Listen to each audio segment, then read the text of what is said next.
The woman on the security monitor was a ghost, not in the spectral sense, but in the way some people move through the world.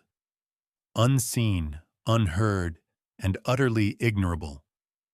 She was wiping down the chrome reception desk in the lobby of the Pendleton Tower. Her movements efficient and practiced. A slow, circular motion with the cloth. A quick spray from the bottle. Another wipe. Repeat. She was a creature of routine. A cog in the vast, gleaming machine of the city. To the man watching her from his penthouse suite 60 floors above, she was the most important person in the world. His name was Arthur Pendleton, and he was dying. He sat in a leather chair that smelled of old money and decay, a thin blanket over his lap, his eyes fixed on the grid of monitors before him. He could see every corner of his empire from this room. The trading floors in New York, the shipping yards in Singapore, the corporate headquarters right below his feet. But for the past 6 months, his attention had been captured by this one woman. Her name, according to the employee file he'd had pulled, was Maya Fletcher. He'd first noticed her outside by the service entrance. There was a small, neglected patch of dirt there, where the landscapers always missed. It was an ugly, forgotten corner of his pristine property. One day, on a whim, he'd zoomed a camera in on it and saw her, Maya Fletcher, on her break, kneeling in her janitor's uniform, pulling weeds. The next day, she was back with a small bag of soil. The day after, a few hardy marigold seedlings she must have bought with her own meager pay. She tended that little patch of life with a quiet devotion he hadn't seen in decades. She never looked for praise. She never told anyone. It was a secret act of beauty in a world of concrete and steel. Arthur watched her every day. He saw her share her sandwich with a homeless man who slept on a nearby vent.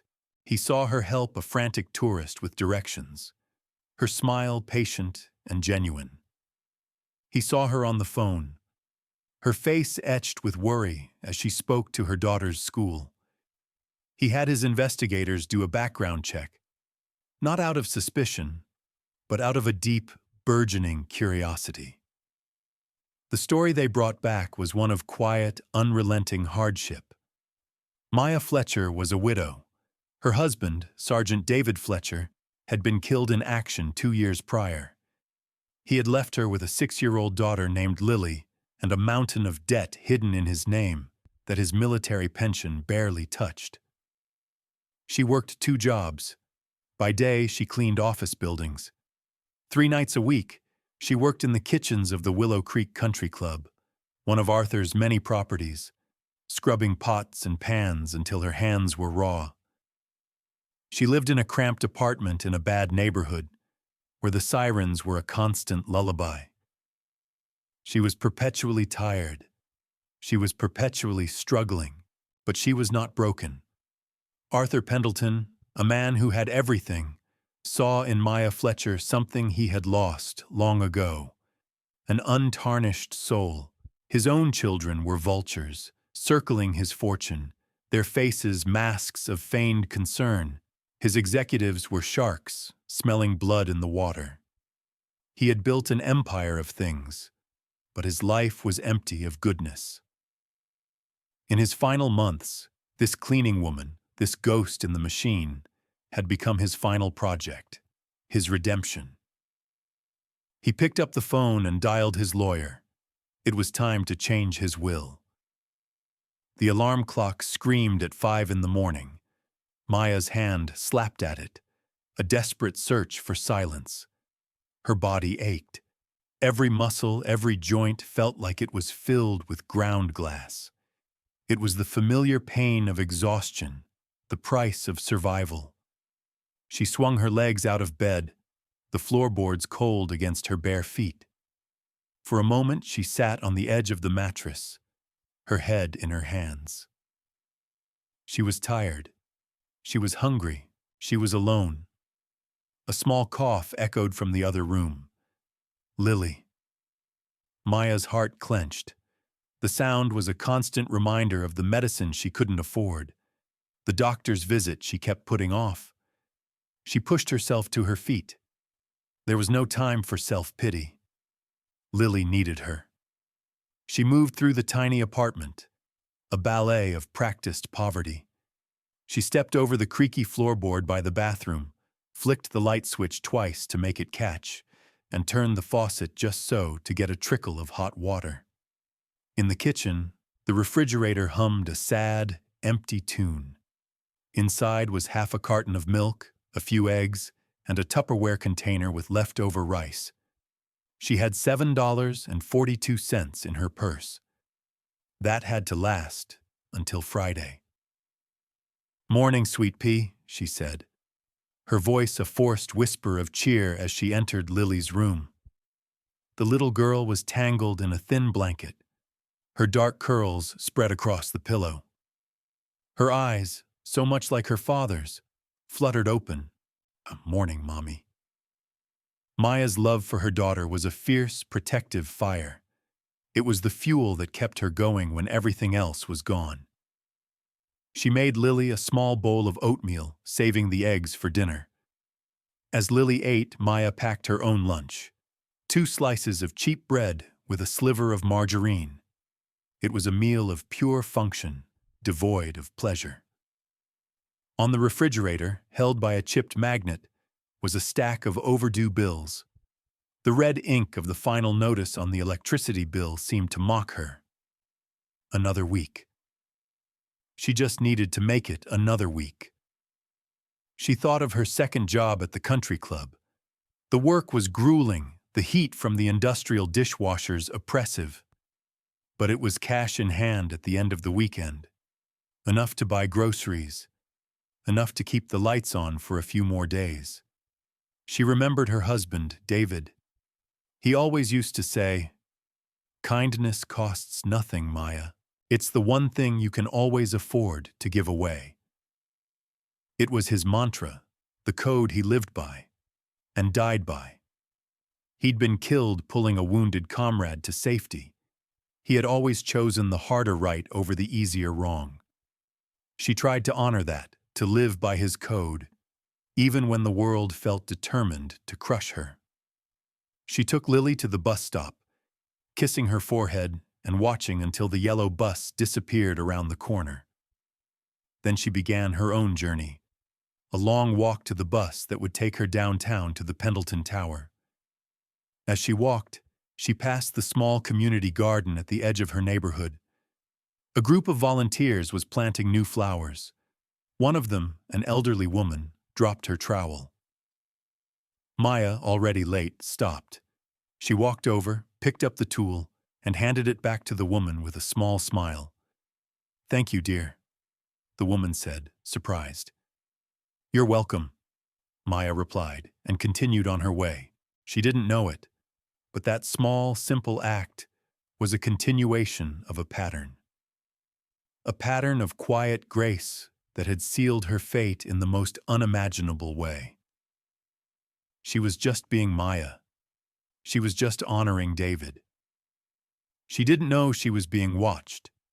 She didn't know the universe was about to hand her the keys to the kingdom. The letter arrived on a Tuesday. It was tucked between a credit card offer and another threatening bill. The envelope was thick and creamy, the paper expensive. Her name and address were typed in a crisp, professional font. The return address was for a law firm she'd never heard of, Henderson and Associates, PA. Maya's first thought was that she was being sued. It was the logical conclusion for someone whose life was a constant battle against debt. Her hands trembled slightly as she opened it. The letter was short and formal. It requested her presence at their offices on Friday at 10 in the morning to discuss a matter pertaining to the estate of their late client, Mr. Arthur Pendleton. Arthur Pendleton. The name was vaguely familiar. The tower she cleaned bore his name, but she had no connection to him. It had to be a mistake. or worse, a trick. Some new, cruel way for a collection agency to get her in a room. That night at the country club, scrubbing a pot crusted with burnt cheese, she mentioned the letter to Brenda, another kitchen aide. Brenda was a woman who had been hardened by life, her optimism sandblasted away years ago. She snorted, wiping sweat from her brow with the back of her arm. Henderson and Associates? Oh, I know them. Big shots, corporate lawyers. You got a letter from them? She asked, her voice laced with disbelief. It's about some man's estate. Arthur Pendleton, Maya said, her voice small. Brenda stopped scrubbing and looked at her. Don't be a fool, Maya. It's a scam, or you're in trouble. People like us don't get invited to fancy lawyers' offices unless we're about to get screwed. They'll probably tell you that you scratched a desk in that tower and now you owe them $1 million. Throw it away, don't go. The warning echoed Maya's own fears. It was the voice of reason, the voice of her reality. Rich men in towers didn't give money to poor women who cleaned their toilets. The world didn't work that way, but something else tugged at her. A flicker of… what? Hope? Curiosity? The meeting was Friday morning. She worked her main cleaning job on Fridays. To go, she'd have to call in sick, losing a full day's pay. It was an $80 decision, $80 that could have paid the overdue internet bill so Lily could do her homework. $80 that could have bought 2 weeks of groceries. It was a reckless gamble. All week, she agonized. Brenda's words played on a loop in her head. Don't be a fool. But so did David's. You never know what door will open unless you try the knob. On Thursday night, she sat with the letter in her hands. She looked at the picture of David on her nightstand, his smile so full of life. She looked at her sleeping daughter, her face so peaceful. She took a deep breath. She would go. She would take the risk. It was the most expensive decision she had ever made. She had no idea it was also the most valuable. The offices of Henderson and Associates were on the 40th floor of a different glass tower, one that looked across the city at the Pendleton building. The lobby was a symphony of marble and hushed whispers. Maya felt instantly out of place in her best, but still worn dress. The receptionist looked her up and down, her expression a polite mask for her judgment. I'm here to see Mr. Henderson. My name is Maya Fletcher. A few moments later, a man emerged from a set of double doors. He was older, black, with kind eyes and a presence that was both calming and authoritative. He was impeccably dressed in a tailored suit. He smiled warmly. Mr. Fletcher, thank you for coming. I'm Charles Henderson. Please, come in. He led her to a large corner office with a breathtaking view of the city. He gestured for her to sit in one of the plush leather chairs opposite his massive mahogany desk. He offered her coffee or water, and she politely declined, her throat too tight to swallow. I know you must be very confused, he began, sitting down. You received my letter regarding my client, the late Arthur Pendleton. Yes, sir, Maya said. I think there's been a mistake. I don't know Mr. Pendleton. I clean his building. Mr. Henderson leaned forward, his hands clasped on the desk. His gaze was direct and serious. There is no mistake, Mr. Fletcher. Mr. Pendleton knew exactly who you are. In fact, for the last 6 months of his life, you were one of the most important people in his world. Maya stared at him, bewildered. He continued, his voice gentle. Arthur was a very private man, and a very observant one. From his home, he had access to a security system that covered all his properties. He spent a great deal of time watching. He saw you. He saw you tending to the flowers by the service entrance. He saw you give half your lunch to a man on the street. He saw your quiet dignity, your unrelenting kindness in the face of what he knew was a very difficult life. He told me he saw in you a goodness he thought no longer existed. Tears pricked at Maya's eyes. She didn't understand. A man she'd never met had been watching her small, insignificant life. "Mr. Pendleton passed away last week," Mr. Henderson said softly. "He had no living relatives he trusted. His children, I'm afraid, are disappointments. He believed that wealth and power should be wielded by those with character, not by those with a sense of entitlement. So he decided to conduct an experiment. He decided to give his entire fortune to someone who deserved it, someone who would do good with it." He slid a thick, leather-bound document across the desk. "Mr. Fletcher, this is Arthur Pendleton's last will and testament. He has named you as his sole beneficiary. You have inherited his entire estate. This includes his portfolio of stocks, his real estate holdings, his art collection, and his controlling interest in Pendleton Industries." He paused, letting the weight of his words sink in. "It also includes, among many other properties, the Willow Creek Country Club." The room fell silent. The only sound was the frantic beating of Maya's own heart. She looked at the document, then back at the lawyer. It felt like a dream, a hallucination brought on by hunger and stress. This couldn't be real. "Me?" she whispered, her voice cracking. "He left it all to me?" "Yes," Mr. Henderson confirmed. "His net worth is estimated to be in the range of $3.7 billion. You, Mr. Fletcher, are now one of the wealthiest women in the world." Maya felt the world tilt on its axis. Her mind reeled, unable to process the scale of it. $3.7 billion. The number was an abstraction, a string of words with no connection to reality. The overdue electricity bill on her fridge was real. The ache in her back was real. This was not. Mr. Henderson seemed to understand her shock. He spoke calmly, guiding her back to earth.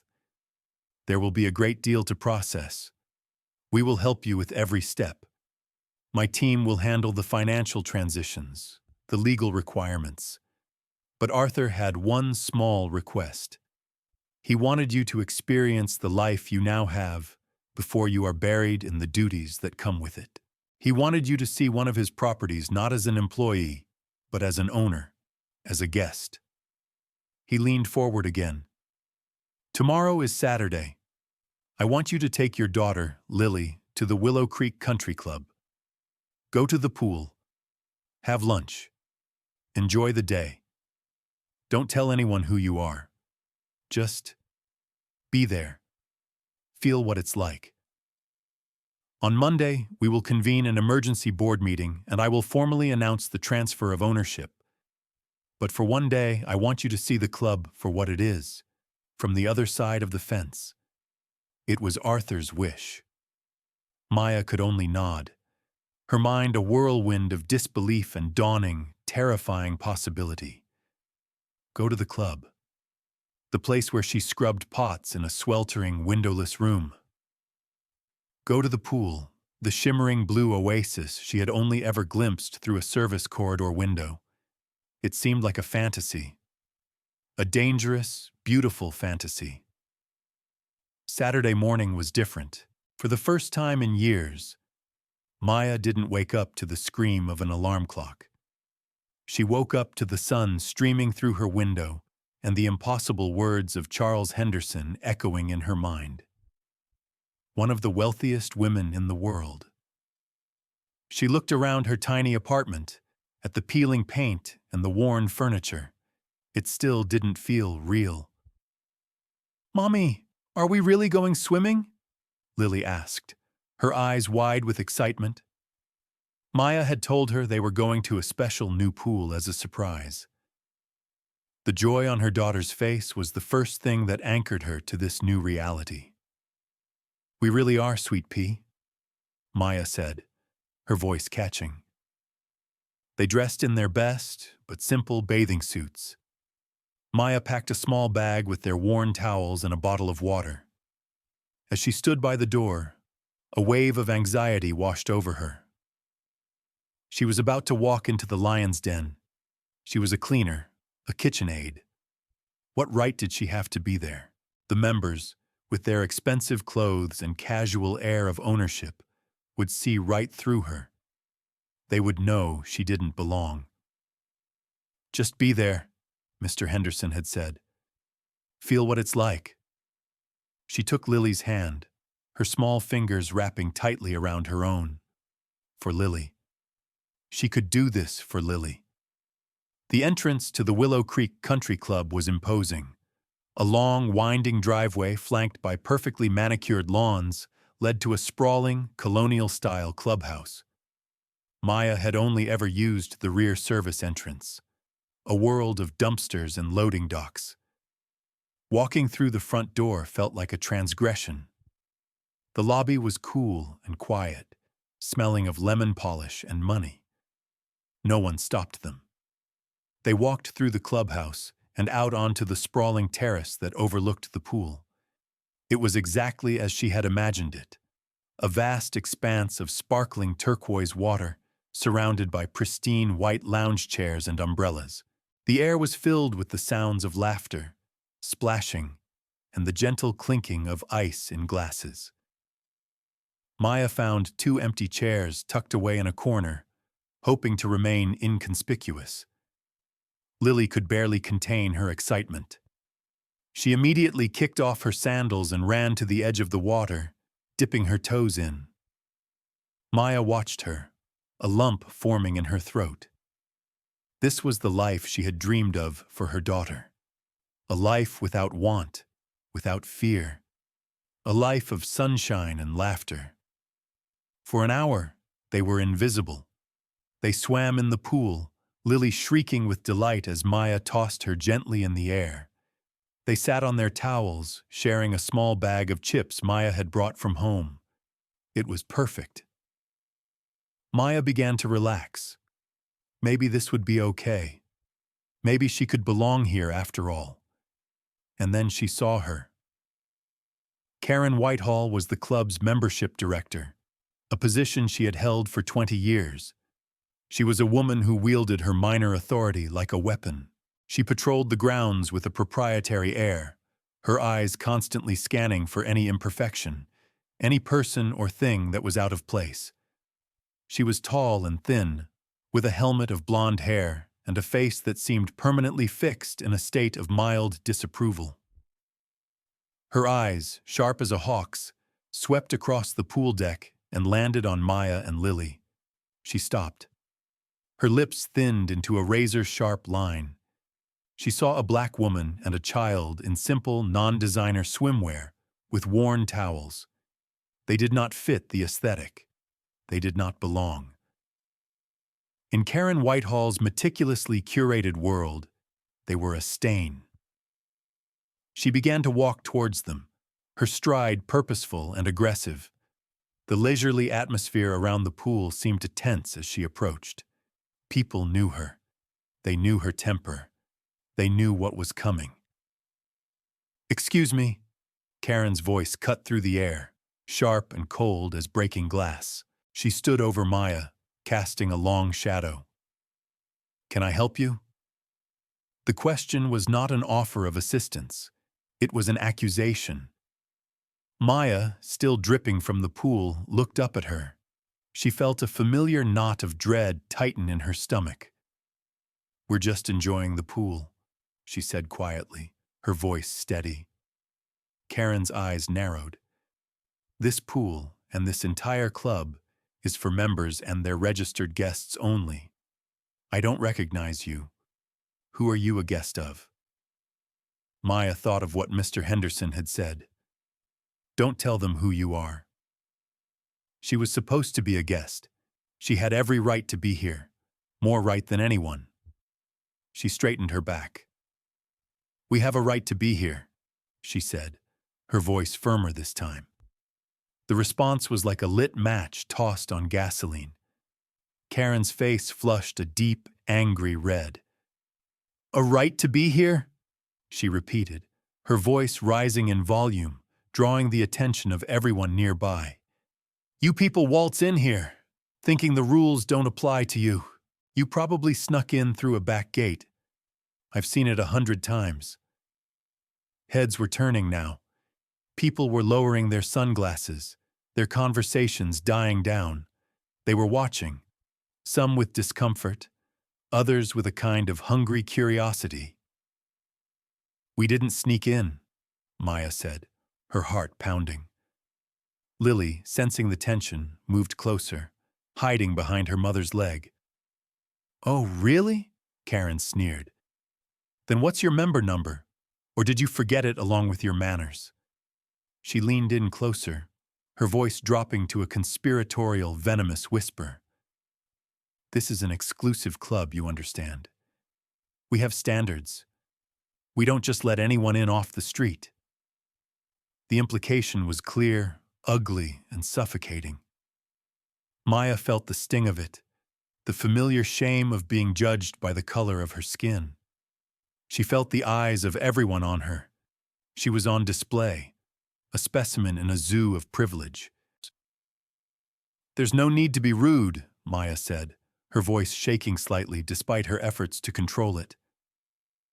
"Rude?" Karen shrieked, her voice now at full volume. "I'll show you rude. You are trespassing on private property. Security!" she bellowed, pointing a long, manicured finger at Maya. "Security! Get this filth out of my club!" 2 security guards, burly men in crisp uniforms, came jogging over. They looked uncertain, glancing from Karen's furious face to Maya's quiet dignity. "Mr. Whitehall?" one of them asked. "She's not a member. She refuses to leave. I want her removed. Now," Karen commanded. "And I want her charged with trespassing." The guards exchanged a look. This was extreme, but Karen was their superior. Reluctantly, they moved towards Maya. "Ma'am, you're going to have to come with us," the first guard said, his voice gruff but not unkind. Maya stood her ground. "I am not leaving." Karen's face contorted with rage. She was losing control, and she couldn't stand it. "You will not defy me!" she screamed. She grabbed Maya's arm, her nails digging into her skin. "I want her out! Drag her out if you have to!" The scene had escalated into a full-blown spectacle. Phones were out now.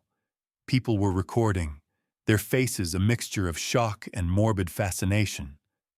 No one stepped in. No one said a word.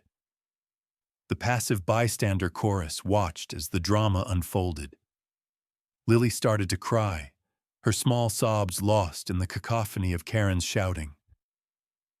"This is what happens when you don't know your place," Karen hissed, her face inches from Maya's. "This club is for decent people, not for trash like you." The words were acid, burning away the last of Maya's composure. Humiliation washed over her, hot and suffocating. Karen turned to the guards, her eyes wild. "What are you waiting for? Get her on her knees! Make her apologize for disrespecting this establishment!" The guards froze. That was a line they were not willing to cross. But the order had been given, loud and clear, for everyone to hear. The public humiliation was complete. Maya stood there, surrounded by hostile faces, her daughter weeping at her side, her arm still in Karen's vicious grip. She had never felt so powerless, so utterly alone. She was a ghost again, but this time, everyone could see her. And they were all watching her be destroyed. Just as the first guard reached for Maya's other arm, a voice, calm and cold as a winter morning, cut through the tension. "That is quite enough, Mr. Whitehall." Every head turned. Walking across the pristine terrace, his shoes making no sound on the stone, was Charles Henderson. He was flanked by two older white men in expensive suits, their faces grim and set like stone. They moved with an aura of absolute authority that made Karen's manufactured power seem cheap and brittle. Karen let go of Maya's arm as if she'd been burned. A flicker of confusion, then fear crossed her face. "Mr. Henderson? What are you doing here? And who are these men?" she stammered, gesturing at the two suits. Mr. Henderson didn't even glance at her. His eyes were on Maya, filled with a mixture of apology and concern. "Are you all right, Mr. Fletcher?" he asked gently. Karen's jaw dropped. "Mr. Fletcher, what are you talking about? She's nobody." One of the men beside Mr. Henderson, a man with a mane of silver hair and eyes like chips of ice, finally spoke. His voice was a low rumble of thunder. "The name is Harrison Croft.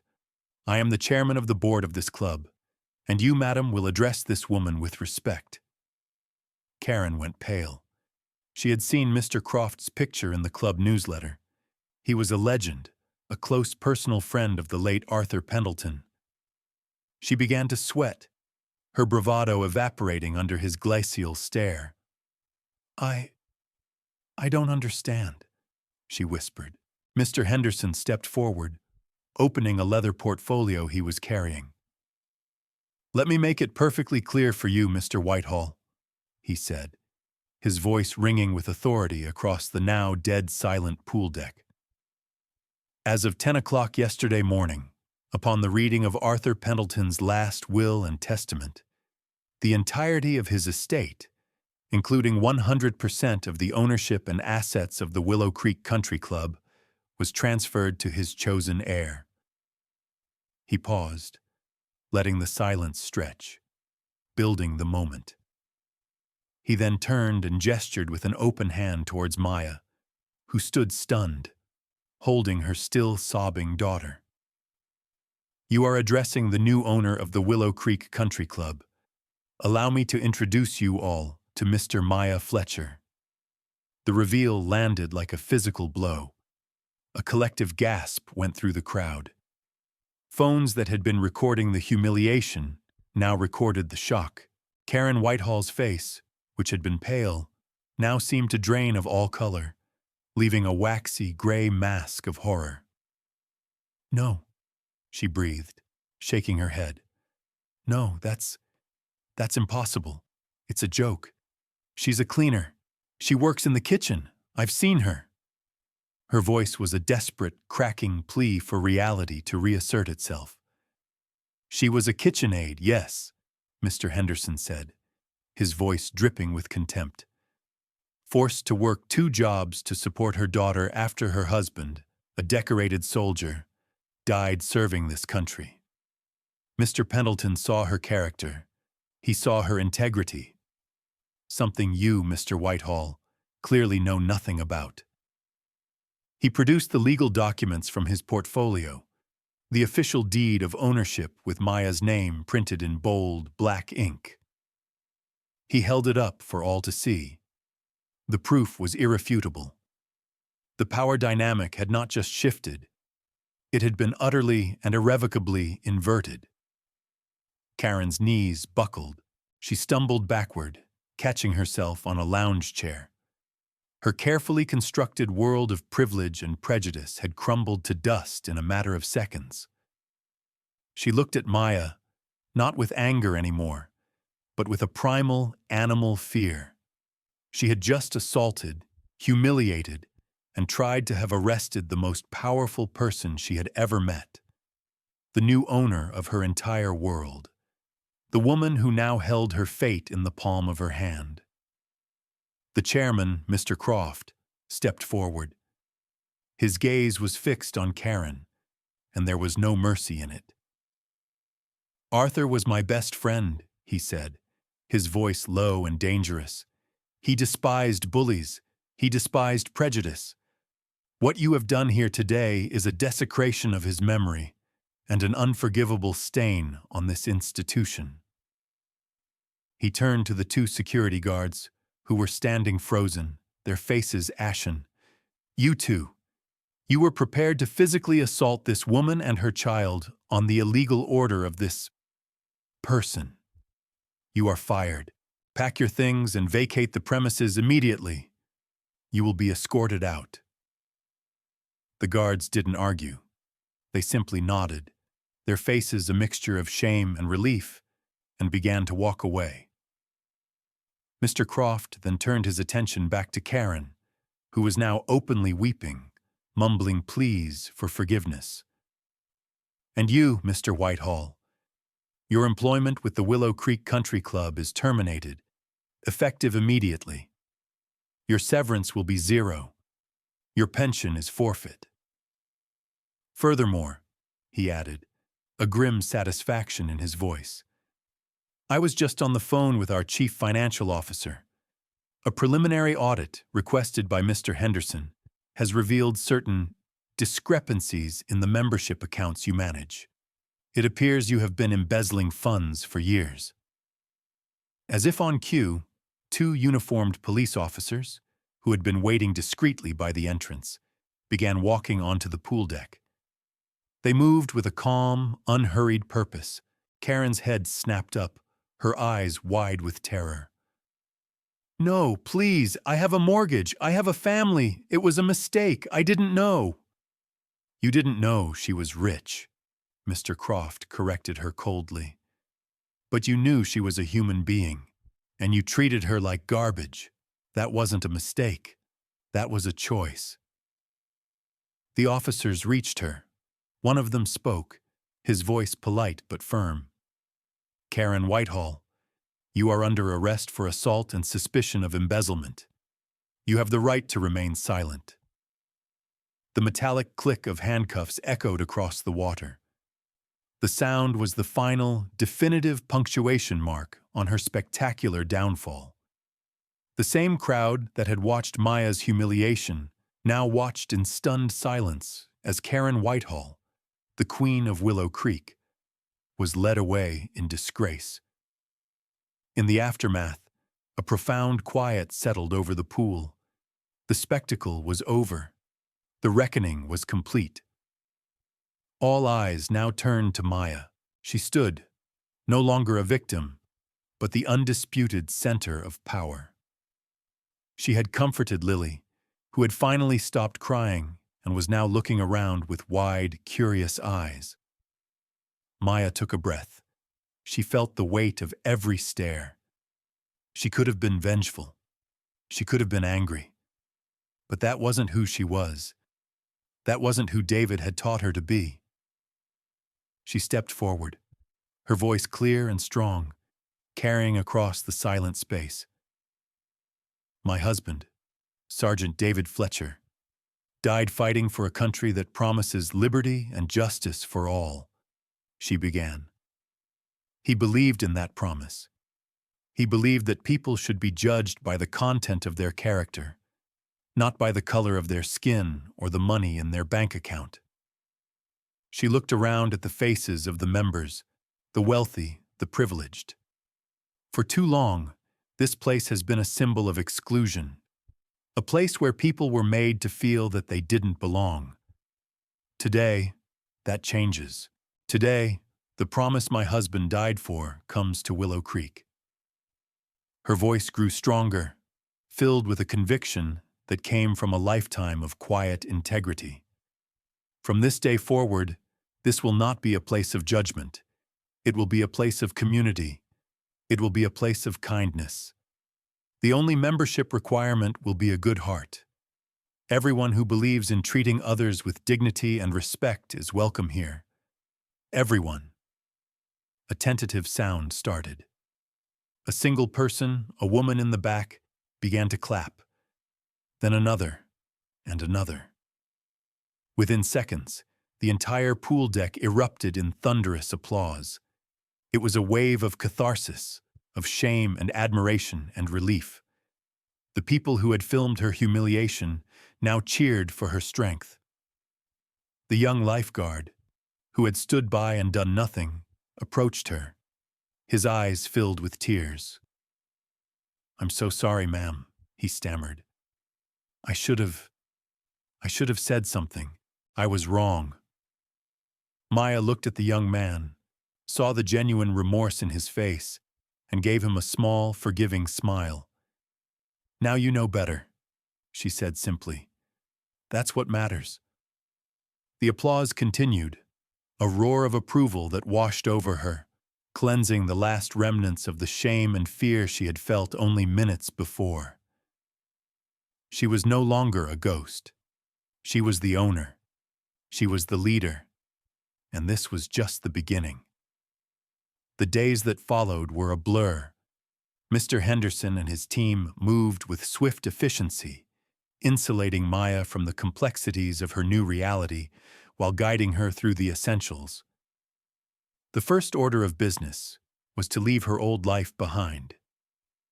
A moving crew, discreet and professional, arrived at her tiny apartment. They didn't just pack her worn belongings. They found the stack of overdue bills on the refrigerator and paid them all on the spot. The final notice from the power company was settled with a single phone call. Her beat-up car, which barely started most mornings, was towed away. In its place, a brand-new, safe, and reliable SUV was delivered, complete with a top-of-the-line car seat for Lily. When Maya protested that it was too much, Mr. Henderson simply smiled. "Mr. Pendleton was a great believer in safety and reliability, Mr. Fletcher," he would insist.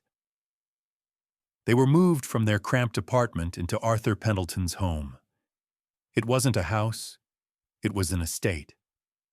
A sprawling, beautiful mansion nestled in the hills overlooking the country club and the city beyond. It had more rooms than Maya could count, a library filled with thousands of books, a garden that looked like a park, and a staff that greeted her with quiet deference.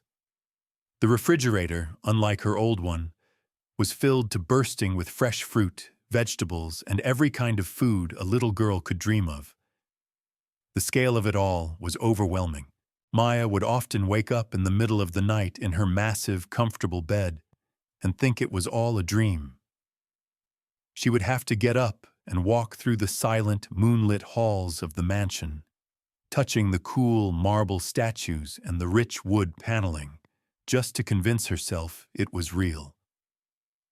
But the material rewards, as staggering as they were not the most important thing to her. Her first official act as the owner of the Willow Creek Country Club was a symbolic one. She convened a meeting with the board, including the supportive Mr. Croft, and laid out her vision. She announced the creation of a new community outreach program, funded by a multi-million-dollar endowment from the Pendleton estate. It would provide underprivileged children from across the city with free access to the club's facilities. Swimming lessons, tennis clinics, golf instruction. She decreed that the new building being constructed to house this program would be named the Sergeant David Fletcher Memorial Center. It would be a place of hope and opportunity, a living tribute to the man whose values had guided her through her darkest days.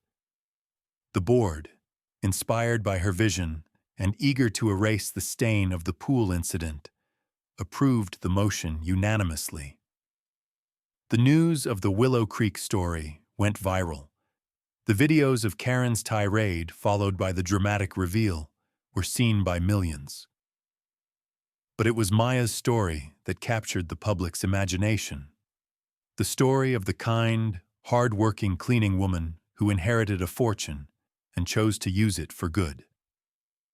She became a reluctant national symbol of integrity and grace. Meanwhile, Karen Whitehall's ruin was absolute and swift. The embezzlement charges were serious. She had stolen over $200,000 from the club over 5 years.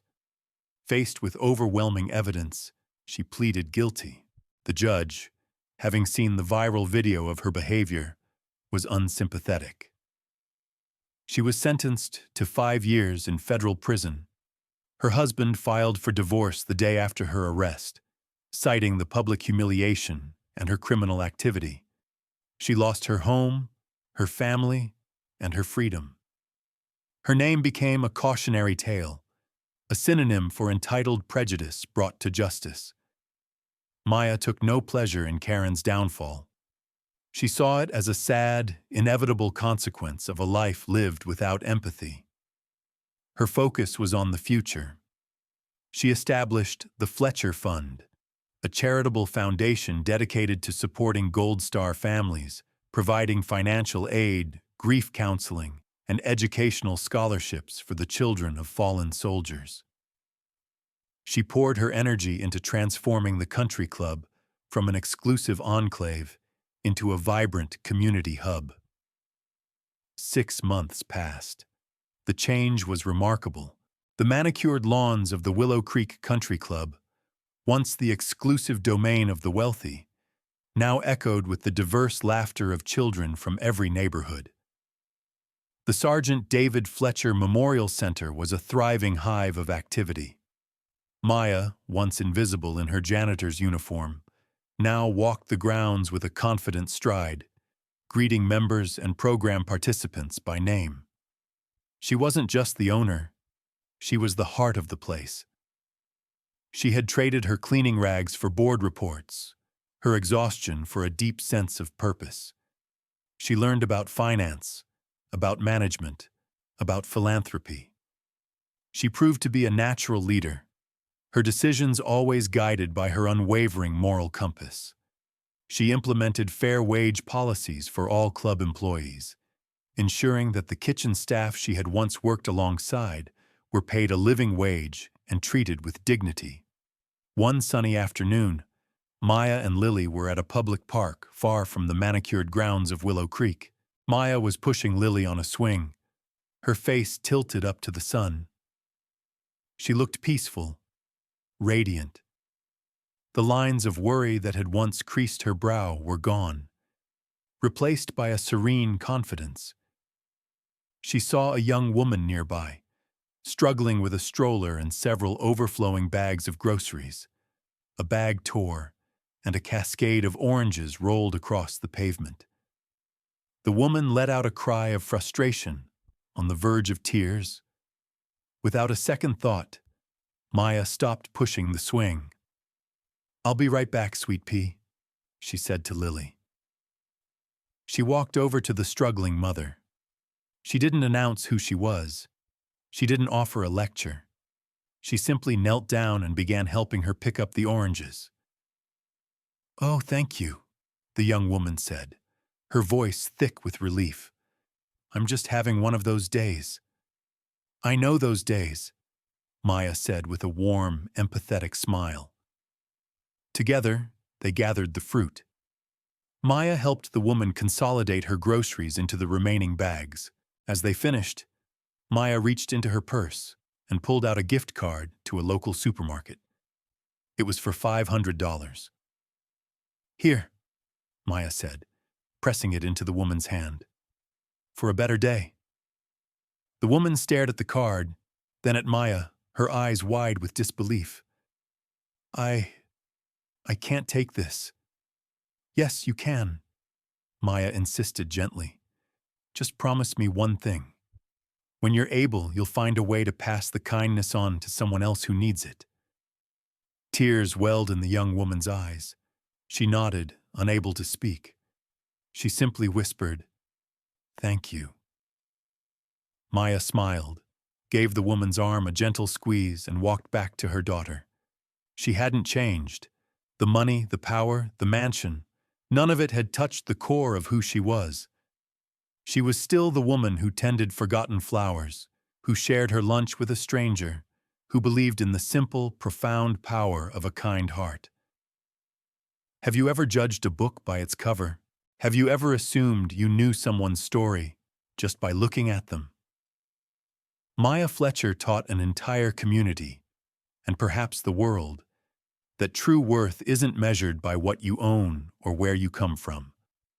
It's measured by the goodness you put out into the world. The greatest inheritance isn't a fortune of billions. It is a character forged in kindness, a legacy of compassion. Her story reminds us that every person we pass on the street has a story we cannot see, a battle we do not know. And sometimes, the quietest, most overlooked people possess the loudest, most resilient souls. Now go be someone's hero.